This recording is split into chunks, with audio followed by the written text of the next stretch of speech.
From the studios of the 10th Avenue Extension, Greater Estate, this is the NBN TV. We're coming your way with the mega news, our 6 News Live on all our social media channel on NBN 360. My name is El Samuel. We'll first take a look at the headlines. Urge the current government to complete and operationalize All-Style Agenda 111 Hospital, a project initiated by his administration. In business, Grounds Logistics refound 19.1 million Ghana cedis after Auditor General's finding. On the international front, Spain has closed its airspace to the U.S. planes involved in attacks on Iran, Madrid's Defense Minister Margarita Robles has said.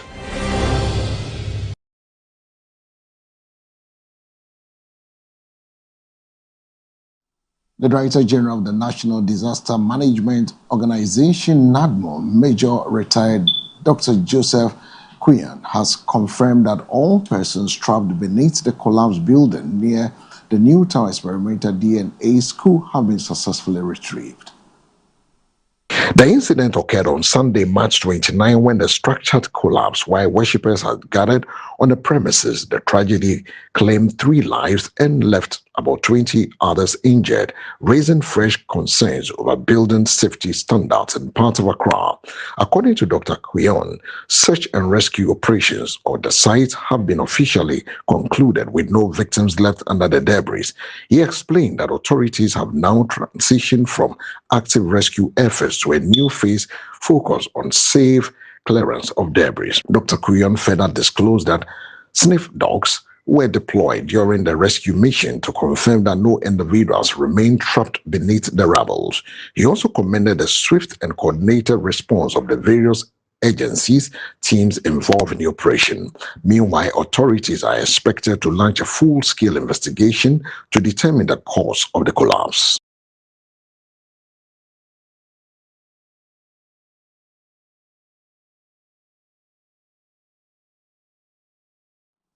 The Ghana Education Service has ordered students to stay away from the Accra Newtown Experimental DNA School following the collapse of a nearby building which claimed 3 lives and left 20 others injured.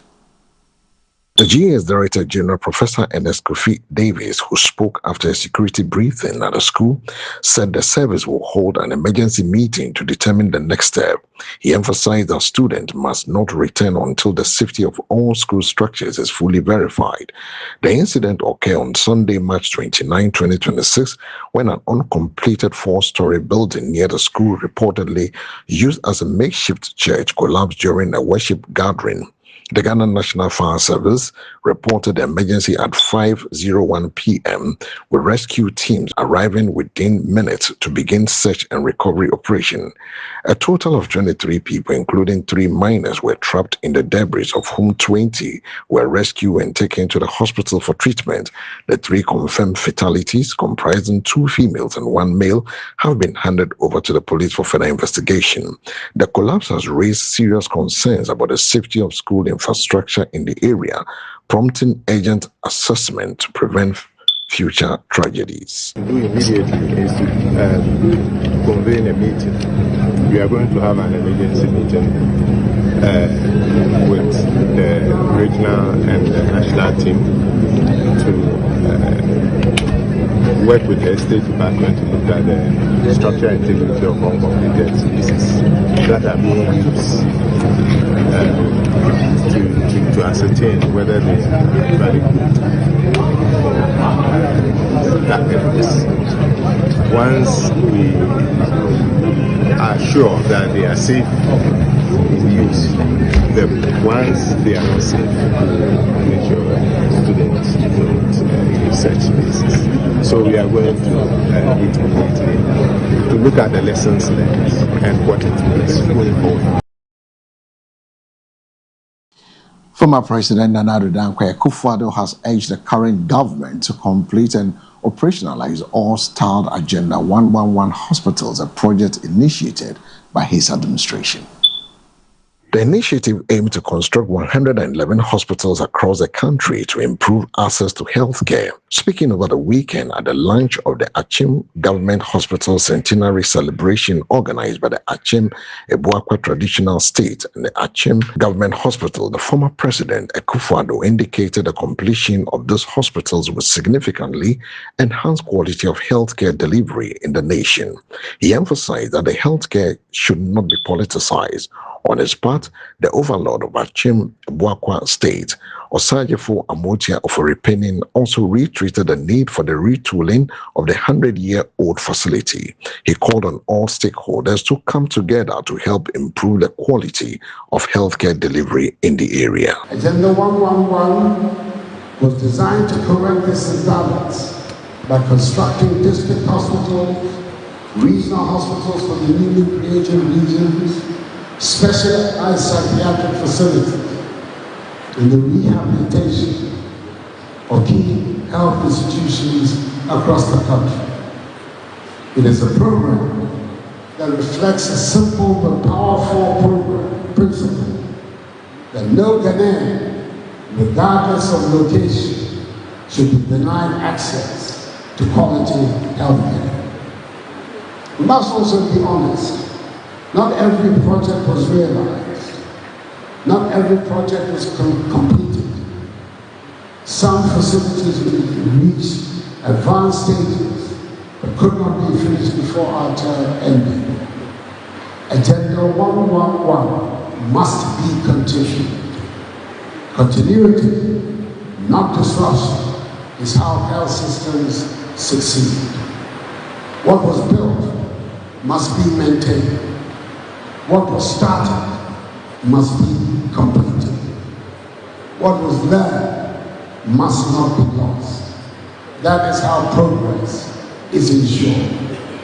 A good indication of this is the completion of the Vamed and Eurogen hospital projects, inherited from the previous administrations of the first Muhammad government and the Kufuor governments by my government.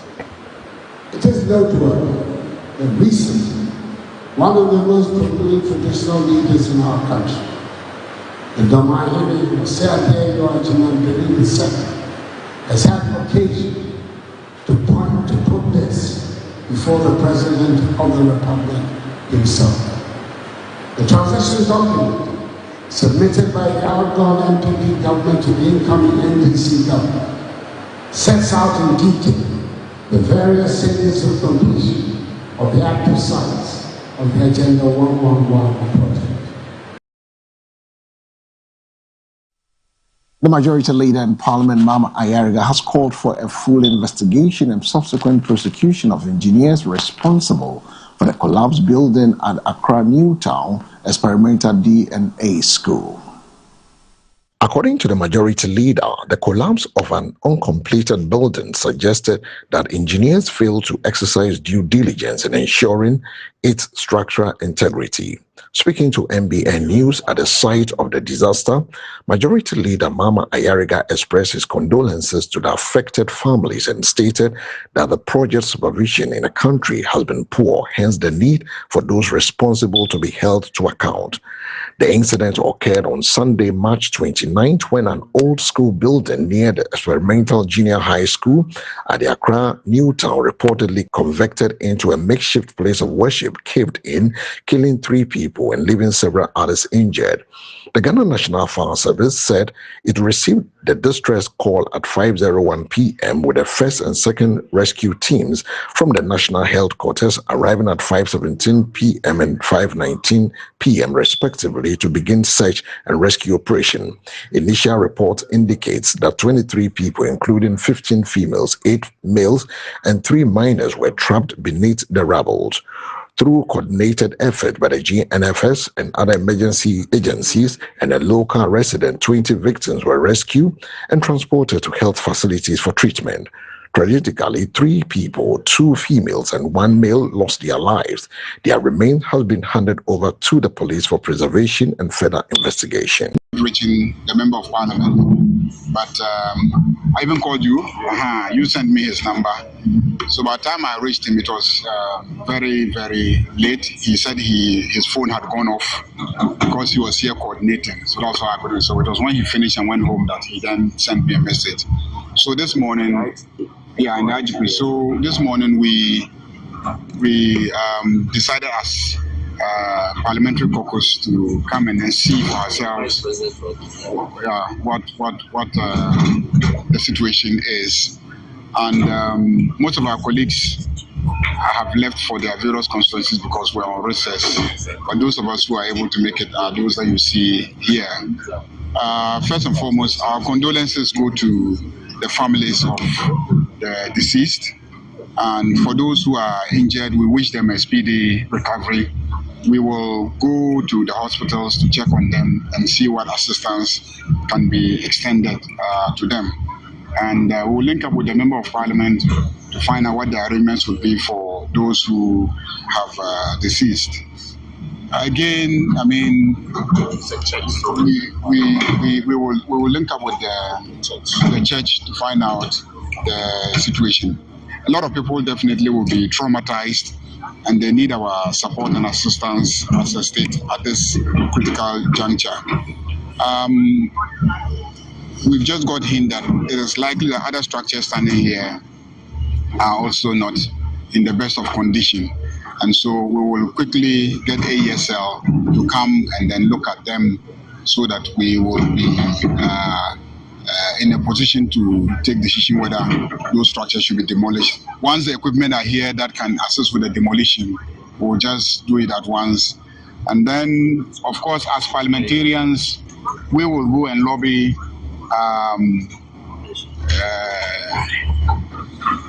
debt fund and government, yes, so that they can replace the structure as soon as possible.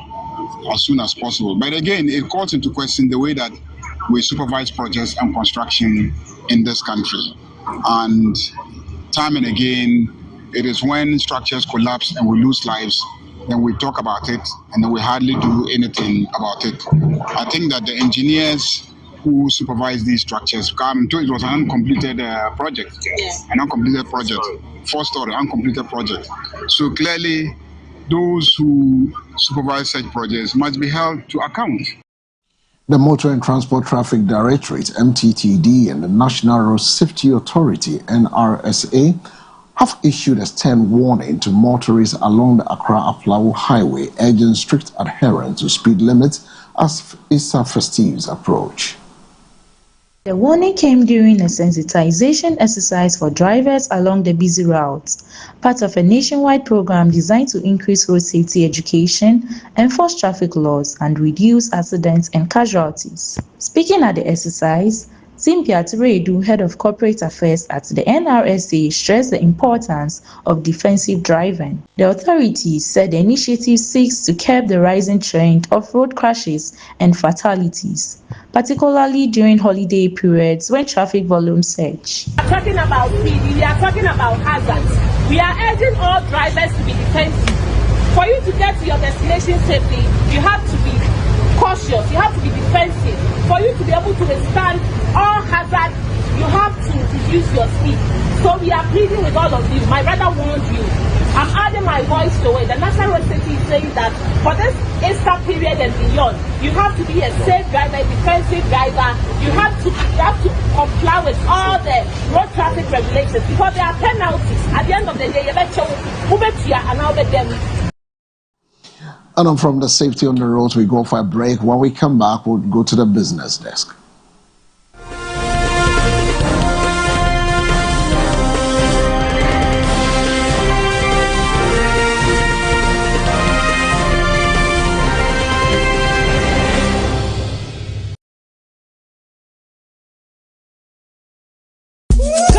Are you ready? Accra, are you ready? MBM TV presents to you the ultimate food experience, which is happening right at the sea breeze inside Labadi Beach. Camera, this Easter Monday, the activities include eating competition, dancing competition, freestyle session, horse riding by the beach, live music performance, DJ play all day. Vote for your best food vendor. The Ultimate Show with AJ Baka done live at the event. And most of all, dress stylish, dress classy, dress beach chic. Come take a picture with us and a 360 video. This is not just food event. This is a whole experience. Come hungry, come ready, come chill with your friends and family. Food vendors are to register. For registration and enquiries, contact 024882128 or 055421137. My name is AJ Bakasnata, and I will see you all at the Ultimate Food Bazaar, where taste meets vibes. This event is proudly powered by MBN TV.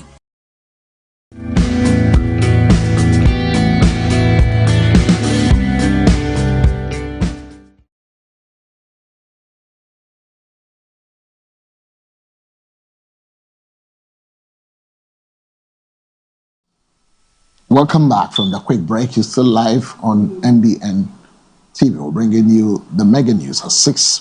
It's now time for us to look at the business world, where the Deputy Finance Minister, Thomas Nyarko Ampem, has revealed that Ranks Logistics, a company cited in Auditor's General Special Report for multiple infractions, has refunded 19.1 million Ghana cedis to the state just a week after the report was made public. Ranks Logistics was flagged for overpayments related to grain transportation and the disappearance of thousands of tons of rice and maize. The company's response comes as Parliament's Public Accounts Committee continues to investigate the audit findings. Speaking before the park on Monday, March 30, 2026, Deputy Minister Ampem Nyarko said the repayments demonstrate the impact of the audit in protecting public resources. He added that the audit also revealed the company was paid for over 7,000 metric tons of rice that were unaccounted for. Deputy Minister Nyarko Ampem emphasized that the audit objective is to safeguard public funds. Prudently, and we believe that at the end of this exercise, as a country, we'll all see the need to improve on areas that need improvement. I just want to give one example to show the importance of the audit to us as a nation. On the 10th of March, I came to Parliament to present the findings of the audit and the subsequent referral to this committee. And exactly a week after, on the 17th of March, one of the companies that were identified to be associated with some of the infractions has responded. Ranks Logistics was the company that was stated to have been overpaid for the transportation of grains.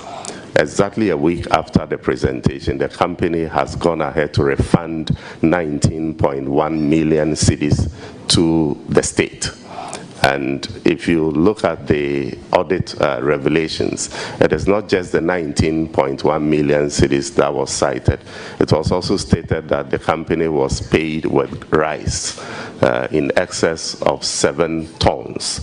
So we are expecting the value of 7 tons to be also 7,000 tons, metric tons of rice. We are expecting that as well.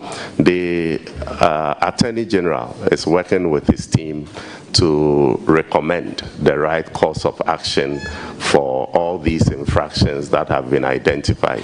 So this is to show that the audit was necessary, the audit was intended and is beginning to achieve its purpose of saving and protecting public funds. Thank you. The government is preparing to introduce a new loan act aimed at tightening control on public borrowing, ensuring that all debt contracted delivers measurable value to the economy. Finance Minister Dr. Kizol Atuforsi announced the policy direction following the signing of Ghana's 11th bilateral debt restructuring agreement with EXIM Indian, describing the move as part of the border reset of the country's debt management strategy. According to the minister, the proposed legislation will strictly define the permissible uses of borrowed funds, with a clear requirement that every loan be linked to high impact value for money investment. The law is expected to eliminate non-essential borrowing and strengthen fiscal discipline across government financing decisions. The initiative forms part of efforts to consolidate gains from Ghana's ongoing debt restructuring program and restore long-term sustainability. Authorities say the country is steadily transitioning towards a low risk of debt distress, supported by improving macroeconomic indicators and a consistent track record of meeting restructured debt obligations. The minister emphasized that the new legal framework will anchor the fundamental shifts in borrowing practices, ensuring that Ghana does not return to unsustainable debt accumulation. He noted that future financing decisions will guide by all simple principle. Any debt insecure must yield tangible economic and social benefits for citizens. The proposed loan act is expected to complement broader public financial management reforms aimed at strengthening accountability, enhancing investment efficiency, and safeguarding the country's fiscal sustainability. Away from business, we go for a break. When we return, we get straight to the sports center.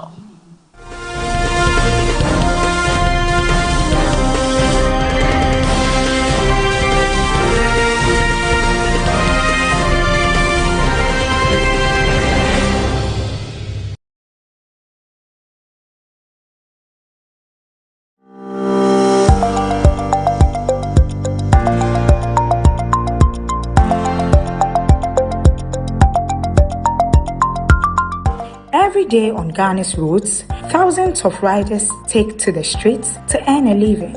But in just a few seconds, one mistake can change a life forever. Motorcycle crashes are rising, and riders remain among the most vulnerable road users. The truth is, many of these accidents can't be prevented. Ride safe, check your bike, wear your helmet, overtake wisely, obey the rules. Get licensed with DVLA and register with PCSRC. With discipline, with training, and with respect for road safety. Soon on MBN TV, you would hear real stories, real lessons, and real solutions. You are the hero for your family and your passengers. Your life matters. Stay in the game. Stay alive. Join the Ride for Life campaign, spearheaded by MBN TV.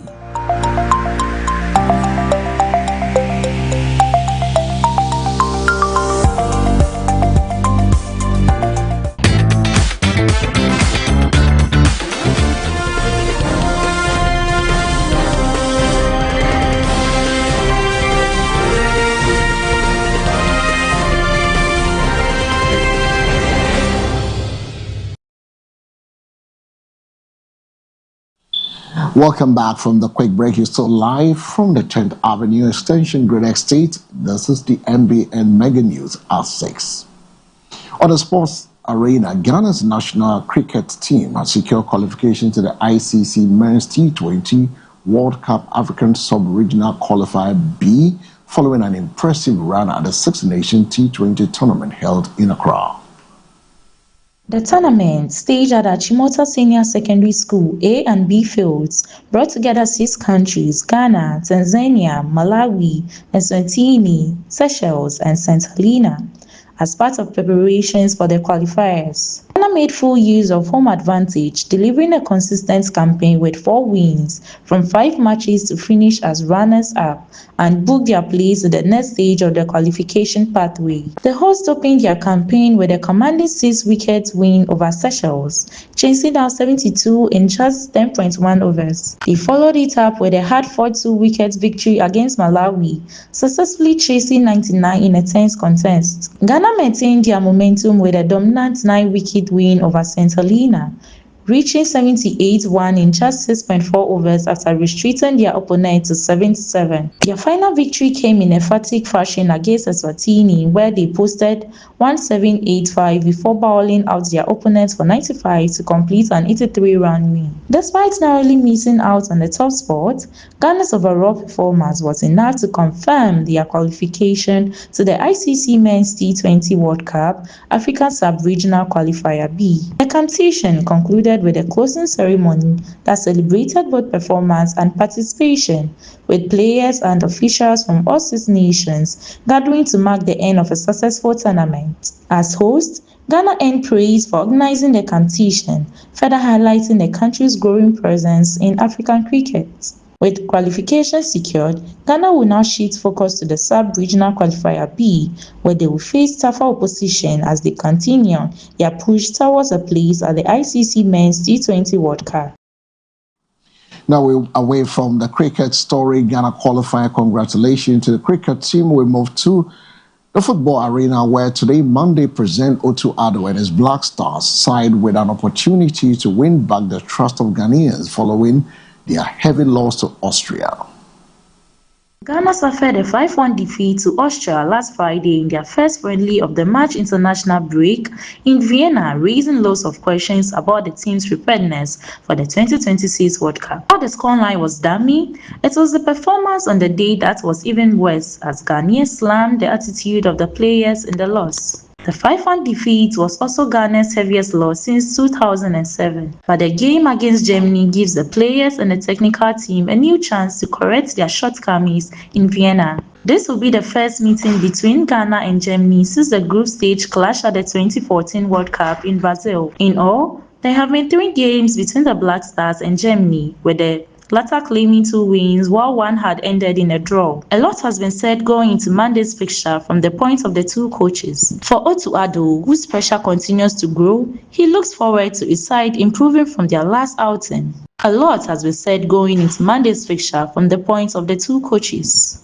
We've been here since Saturday. Now we're surely had a lot of things to analyze after the last game, which was a big blow for us, to be honest. Towards our last preparation to the last World Cup 2022, I think we had also friendly games against Switzerland, for example, which we beat 2-0. And we were actually very optimistic to at least have a good game. But after the first half and let's say 2 unnecessary goals, we really fell apart. So we had a lot of things to talk through, analyze through, and but surely, even though we will face even a stronger opponent, we are very optimistic that we can handle the situation. In the past, we had even worse situation with, for example, not qualifying for the AFCON. We came back very strong, and I tried to remind the boys on that. Like I said, we talked a lot. We agreed on a lot of things which we have to do better, especially for this game. And we're here now. We're ready. This is our last training. We try to prepare the last things, and looking forward. So you have the head coach of the senior national team, the Black Stars, Otto Addo. 6:45 is the kick-off of the second international friendly match in Stuttgart between Germany and Ghana. On this note, we go for a break. When we return, we head straight to the international front.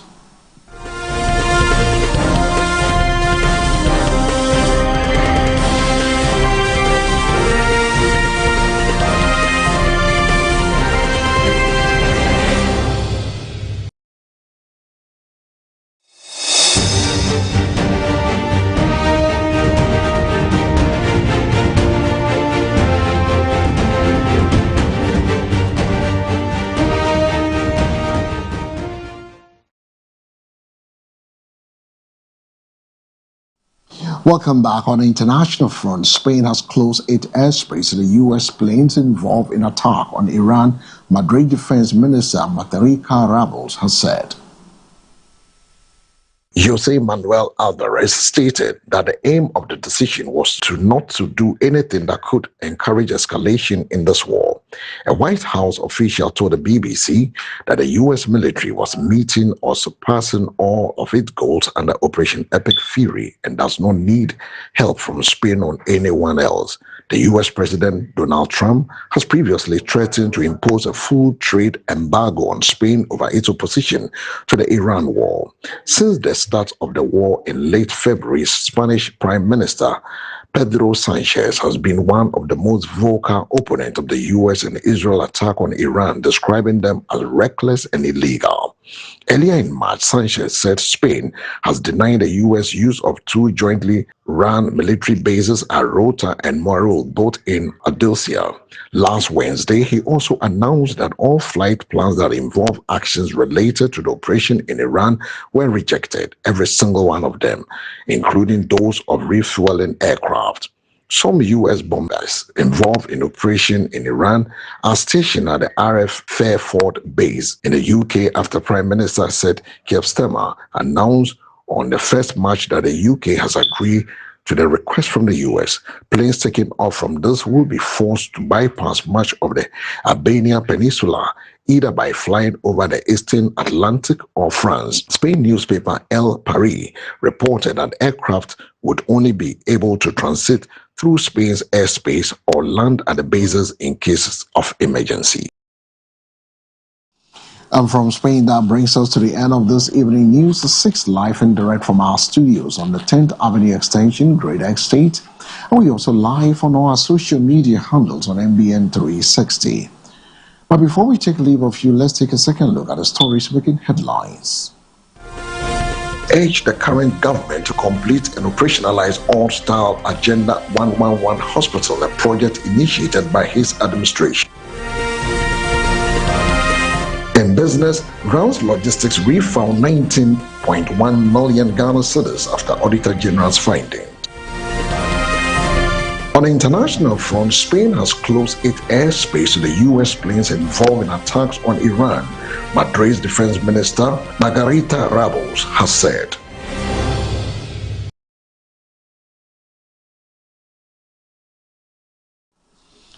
For more news, log on to MBN 360. Don't forget to join the same time. We'll be back again at 6 p.m. with more news. But in the morning, 6 a.m., we'll bring you some more news as well. Don't forget to join me later tonight on the News Focus. My name is El Samuels. Do have a good evening.